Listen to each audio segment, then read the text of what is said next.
ನಮಸ್ಕಾರ, welcome back to my YouTube channel. ಎಲ್ಲರೂ ಹೇಗಿದ್ದೀರಾ? ನಾನು ನಿಮ್ಮ ಪ್ರೀತಿಯ ನಯಶ್ರೀ. ನೀವೆಲ್ಲರೂ ಚೆನ್ನಾಗಿದ್ದೀರಾ ಅಂತ ಭಾವಿಸ್ತಾ ಬನ್ನಿ ಇವತ್ತಿನ ವ್ಲಾಗ್ನ ಸ್ಟಾರ್ಟ್ ಮಾಡೋಣ. ನಾನು ಬೆಳಗ್ಗೆನೇ ಎದ್ದು ಎಲ್ಲ ಕೆಲಸನ ಮುಗಿಸಿ ಅಡುಗೆ ಸ್ಟಾರ್ಟ್ ಮಾಡೋ ಅಷ್ಟೊತ್ತಿಗೆ 7:50 ಆಗೋಗಿತ್ತು. ನಾನು ಇವಾಗ ಬೆಳಗ್ಗೆ ಎದ್ದ ತಕ್ಷಣ ಬಿಸಿ ನೀರನ್ನ ಕುಡಿಯೋ ಅಭ್ಯಾಸ ಮಾಡ್ಕೊಂಡಿದ್ದೀನಿ. ನಾನಿವತ್ತು ಇದ್ರ ಜೊತೆಗೆ ನುಗ್ಗೆ ಸೊಪ್ಪಿನ ಪೌಡರ್ನ ಸ್ವಲ್ಪ ಹಾಕ್ಕೊಂಡು ಕುಡಿತಾ ಇದ್ದೀನಿ. ಈ ನುಗ್ಗೆ ಸೊಪ್ಪಿನ ಪೌಡರು ತುಂಬಾ ಒಳ್ಳೆಯದು. ಇದು ನಮ್ಮ ರಕ್ತದಲ್ಲಿರುವ ಹಿಮೋಗ್ಲೋಬಿನ್ ಲೆವೆಲ್ನ ಹೆಚ್ಚಿಗೆ ಮಾಡುತ್ತೆ. ಹಾಗೆಯೇ ಇದರಲ್ಲಿ ವಿಟಮಿನ್ ಎ ಮತ್ತು ಫ್ಯಾಟಿಕ್ ಆ್ಯಸಿಡ್ ಇದೆ. ಅದು ನಮ್ಮ ಬಾಡಿಲಿರುವಂತಹ ಕೊಲೆಸ್ಟ್ರಾಲ್ನ ಕಡಿಮೆ ಮಾಡುತ್ತೆ. ಕ್ಯಾಲ್ಶಿಯಂ ಮತ್ತು ಫಾಸ್ಫರಸ್ ಕೂಡ ಇದೆ. ಅದು ನಮ್ಮ ಹಲ್ಲು ಮತ್ತು ಮೂಳೆಗೆ ಶಕ್ತಿ ಕೊಡುತ್ತೆ.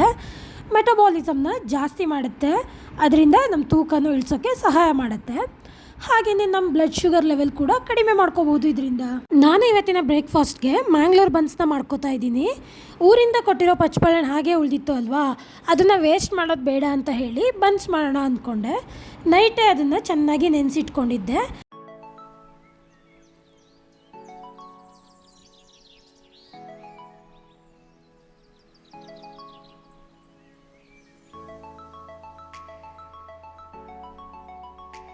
ನಾನೀಗ ಬನ್ಸ್ಗೆ ಕಾಂಬಿನೇಷನ್ ಆಗಿ ಚಟ್ನಿ ಮಾಡೋಣ ಅಂತ ಹಾಕೋತಾ ಇದ್ದೀನಿ. ಸಿಂಪಲ್ ಆಗಿರೋ ಒಂದು ಚಟ್ನಿ 2 ಮಿನಿಟ್ಸಲ್ಲೇ ಆಗೋಗುತ್ತೆ. ಅದಕ್ಕೆ ನಾನು ಒಂದು 2 ಬೌಲ್ಸ್ ಆಗುವಷ್ಟು ತೆಂಗಿನಕಾಯಿನ ಕಟ್ ಮಾಡಿ ಇಟ್ಕೊಂಡಿದ್ದೀನಿ. ಹಾಗೆ ಒಂದು 3 ಚಿಲ್ಲಿ ನಮ್ಮ ಖಾರಕ್ಕೆ ಅನುಗುಣವಾಗಿ ಅದನ್ನು ಚೆನ್ನಾಗಿ ಆಯಿಲ್ ಹಾಕ್ಕೊಂಡು ಸ್ವಲ್ಪ ಫ್ರೈ ಮಾಡ್ಕೋತಾ ಇದ್ದೀನಿ. ಹಾಗೆಯೇ ಅದಕ್ಕೆ ಒಂದು ಸಣ್ಣದಾಗಿರೋವಂಥ ಒಂದು ಹುಣಸೆಹಣ್ಣು ಹಾಕ್ಕೊಂಡು ಹಾಗೆ ಒಂದು 2 ಟೇಬಲ್ ಸ್ಪೂನ್ ಆಗುವಷ್ಟು ಹುರ್ಗಡ್ಲೆನ ಹಾಕ್ಕೊಂಡು ಚೆನ್ನಾಗಿ ಫ್ರೈ ಮಾಡ್ಕೊಳ್ತಾ ಇದ್ದೀನಿ. ಈಗ ಫ್ಲೇಮ್ನ ಆಫ್ ಮಾಡಿ ಸೈಡಿಗೆ ತೆಗೆದಿಟ್ಕೋತಾ ಇದ್ದೀನಿ. ಇದಕ್ಕೆ ಸ್ವಲ್ಪ ಉಪ್ಪು ಹಾಕಿ ಒಂದು ರುಬ್ಕೊಂಡ್ರೆ ಚಟ್ನಿ ರೆಡಿ ಆಗುತ್ತೆ. ಒಗ್ಗರಣೆ ಕೊಡಬೇಕು ಅಂತಲೂ ಇರಲ್ಲ. ನಾನು ಈ ಬನ್ಸ್ನ ಮಾಡೋಕ್ಕೆ 3 ಚೆನ್ನಾಗಿ ಹಣ್ಣಾಗಿರುವಂತಹ ಪಚ್ಚಬಾಳೆಹಣ್ಣು ತೊಗೊಂಡಿದ್ದೆ. ಅದಕ್ಕೆ 5ರಿಂದ 6 ಸ್ಪೂನ್ ಆಗುವಷ್ಟು ಸಕ್ಕರೆನ ಹಾಕ್ಕೊಂಡಿದ್ದೀನಿ. ಹಾಗೆ ಉಪ್ಪು ರುಚಿಗೆ ತಕ್ಕಷ್ಟು, ಹಾಗೆ 1/2 ಟೇಬಲ್ ಸ್ಪೂನ್ ಆಗುವಷ್ಟು ಬೇಕಿಂಗ್ ಸೋಡಾ, ಹಾಗೆ 3 ಸ್ಪೂನು ಜೀರಿಗೆ ಹಾಕ್ಕೊಂಡು ಚೆನ್ನಾಗಿ ಕಲಿಸ್ಕೊಂಡೆ. ನೆಕ್ಸ್ಟ್ ಅದಕ್ಕೆ ಸ್ವಲ್ಪ ಮೊಸರು ಆ್ಯಡ್ ಮಾಡ್ಕೋತಾ ಇದ್ದೀನಿ. ಮೊಸರು ನೋಡ್ಕೊಂಡು ಆ್ಯಡ್ ಮಾಡ್ಕೊಳ್ಳಿ, ಯಾಕೆಂದರೆ ಅದು ಜಾಸ್ತಿ ನೀರಾದಂಗೆ ಆಗಿಬಿಡುತ್ತೆ. ನೆಕ್ಸ್ಟ್ ಇದಕ್ಕೆ ನಾವು ಮೈದಾ ಹಿಟ್ಟನ್ನಾದರೂ ಹಾಕೋಬೋದು, ಇಲ್ಲಾಂದರೆ ನಿಮ್ಗೆ ಇಷ್ಟ ಇಲ್ಲ ಅಂದರೆ ಗೋಧಿ ಹಿಟ್ಟಾದರೂ ಹಾಕ್ಕೊಳ್ಳಿ, ಇಲ್ಲ 2 ಮಿಕ್ಸ್ ಮಾಡಿನೂ ಹಾಕೋಬೋದು. ಒಂದು ಬೌಲ್ ಇದು ಹಾಕೊಂಡ್ರೆ ಇನ್ನೊಂದು ಬೌಲ್ ಅದು ಹಾಕೋಬೋದು. ನಾನಿಲ್ಲಿ 3 ಬೌಲ್ ಆಗುವಷ್ಟು ಮೈದಾನೇ ಯೂಸ್ ಮಾಡ್ಕೊಂಡಿದ್ದೀನಿ. ನೆಕ್ಸ್ಟು ಇದನ್ನು ಚಪಾತಿ ಹಿಟ್ಟಿನ ಹದ ಬರುವಷ್ಟು ಚೆನ್ನಾಗಿ ಕಲಿಸ್ಕೊಳ್ಳಿ. ಆಮೇಲೆ ಇದ್ರ ಮೇಲೆ ಸ್ವಲ್ಪ ಎಣ್ಣೆನ ಹಾಕಿ ಚೆನ್ನಾಗಿ ಕಲಸಿ ನೆಕ್ಸ್ಟು ಫುಲ್ಲು ಓವರ್ ನೈಟು ಬಿಟ್ಬಿಡಿ.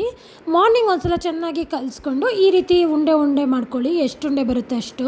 ನನಗೆ ಒಂದು 15 ಉಂಡೆಗಳು ಬಂದಿತ್ತು. ಉಂಡೆ ಸ್ವಲ್ಪ ದಪ್ಪ ಆಗೇ ಇರಬೇಕು, ಯಾಕೆಂದರೆ ಸ್ವಲ್ಪ ಅದು ದಪ್ಪ ಇದ್ದಷ್ಟು ಚೆನ್ನಾಗಿ ಉಬ್ಬಿ ಬರುತ್ತೆ. ಹಾಗಾಗಿ ನೋಡಿ ಕಲಿಸ್ಕೊಳ್ಳಿ.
ನೋಡಿ ಎಷ್ಟು ಚೆನ್ನಾಗಿ ಬಂದಿದೆ ಬನ್ಸು. ಟೇಸ್ಟ್ ಅಷ್ಟೇ ತುಂಬಾ ಚೆನ್ನಾಗಿತ್ತು. ಎಲ್ರಿಗೂ ತುಂಬ ಇಷ್ಟ ಆಯಿತು.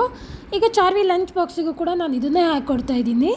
ಸ್ವಲ್ಪ ಪೀಸ್ ಮಾಡ್ಕೊಡ್ತಾ ಇದ್ದೀನಿ, ಯಾಕೆಂದರೆ ಸ್ಕೂಲಲ್ಲಿ ತೊಗೊಂಡು ತಿನ್ನೋದು ಕಷ್ಟ ಆಗುತ್ತೆ ಅಂತ. ಬನ್ಸ್ ಜೊತೆ ಚಟ್ನಿನೇ ಹಾಕ್ಕೊಟ್ಟಿದ್ದೆ. ಅವಳು ಬಾಕ್ಸೆಲ್ಲ ಫುಲ್ ಖಾಲಿ ಮಾಡ್ಕೊಂಡು ಬಂದಿದ್ಲು. ಪರವಾಗಿಲ್ಲ, ಅವಳಿಗೂ ಇಷ್ಟ ಆಗಿದೆ ಅಂತ ಅನಿಸಿ ಖುಷಿ ಆಯಿತು. ನಮಗೂ ಬನ್ಸ್ ಜೊತೆ ಚಟ್ನಿ ಹಾಗೆ ಸಾಂಬಾರು ಜೊತೆ ಸರ್ವ್ ಮಾಡ್ಕೊಂಡಿದ್ದೆ. ತುಂಬಾ ಚೆನ್ನಾಗಿತ್ತು ಟೇಸ್ಟು. ನಾನು ತುಂಬ ದಿವಸದಿಂದ ಈ ಥರ ಮಿಕ್ಸರ್ ಗ್ರೈಂಡರ್ನ ತೊಗೋಬೇಕಿತ್ತು ಅಂತ ಇಷ್ಟ ಆಗಿತ್ತು. ಸೊ ತುಂಬ ಸರ್ಚ್ ಮಾಡಿ ಅಮೆಝಾನಲ್ಲಿ ಇದನ್ನು ಆರ್ಡರ್ ಮಾಡ್ಕೊಂಡಿದ್ದೀನಿ. ಇವತ್ತು ಆರ್ಡರ್ ಬಂತು. ಹಾಗೆಯೇ ಕ್ವಾಲಿಟಿ ವೈಸ್ ಎಲ್ಲ ತುಂಬಾ ಚೆನ್ನಾಗಿದೆ. ನೆಕ್ಸ್ಟ್ ವ್ಲಾಗಲ್ಲಿ ಇದನ್ನು ಯೂಸ್ ಮಾಡಿ ಇದು ಹೇಗಿದೆ ಅಂತ ಹೇಳಿಬಿಟ್ಟು ನನ್ನ ಎಕ್ಸ್ಪೀರಿಯೆನ್ಸ್ನ ನಿಮಗೆ ತಿಳಿಸ್ತೀನಿ. ನನ್ನ ತಂಗಿ ಫ್ಲಿಪ್ಕಾರ್ಟಿಂದ ಈ ಬಾಟಲ್ಸ್ನ ಆರ್ಡರ್ ಮಾಡ್ಕೊಂಡಿದ್ಲು. ಇದರಲ್ಲಿ 3 ಬಾಟಲ್ಸ್ ಬಂದಿದೆ. ಕ್ವಾಲಿಟಿ ಕೂಡ ತುಂಬಾ ಚೆನ್ನಾಗಿದೆ. ಅದನ್ನು ನನ್ನ ಚಿಕ್ಕ ಮಗಳು ಎತ್ಕೊಂಡು ಹೋಗ್ತಾ ಇದ್ದಾಳೆ, ನೋಡೋಕ್ಕೂ ಬಿಡ್ತಾ ಇಲ್ಲ.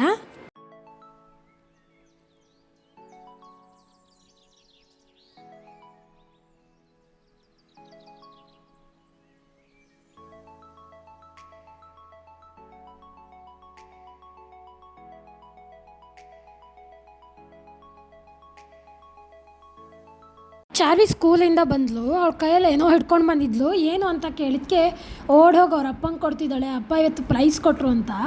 ಅವ್ರ ಮ್ಯಾಮು ಅವ್ರ ಚಿಕ್ಕಿ ಹತ್ರ ಪ್ರಾಜೆಕ್ಟ್ ಸಬ್ಮಿಷನಲ್ಲಿ ಫಸ್ಟ್ ಪ್ರೈಸ್ ತೊಗೊಂಡಿದ್ದಾಳೆ ಅಂತ ಹೇಳ್ಕೊಟ್ರಂತೆ. ನಮಗಂತೂ ತುಂಬ ಖುಷಿ ಆಯಿತು. ಪಾಪ ಅವಳಿಗೂ ಫುಲ್ ಏನೋ ಎಕ್ಸೈಟ್ಮೆಂಟು, ಏನು ನನಗೆ ಗಿಫ್ಟ್ ಕೊಟ್ಟಿದ್ದಾರೆ, ನಾನು ಫಸ್ಟ್ ಪ್ರೈಸ್ ಅಮ್ಮಮ್ಮ ಅಂತ ಕೇಳ್ಕೊತಾ ಇದ್ಲು.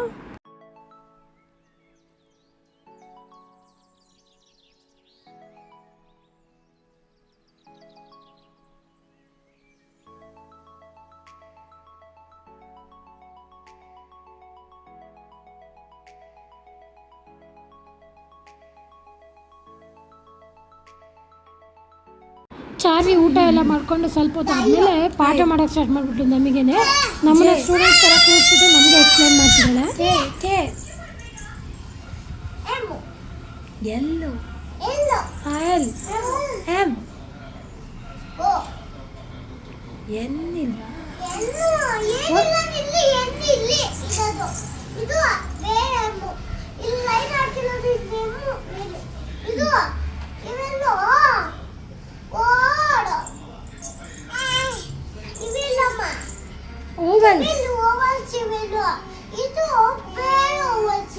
ಕಾನ್ಸನೆಂಟ್ಸ್,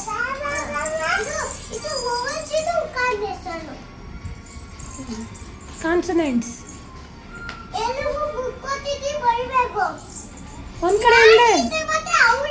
ಒಂದ್ ಕಡೆಯಿಂದ ಎಪಿಸೋಡ್ ಹೇಳ್ಕೊಡಿ.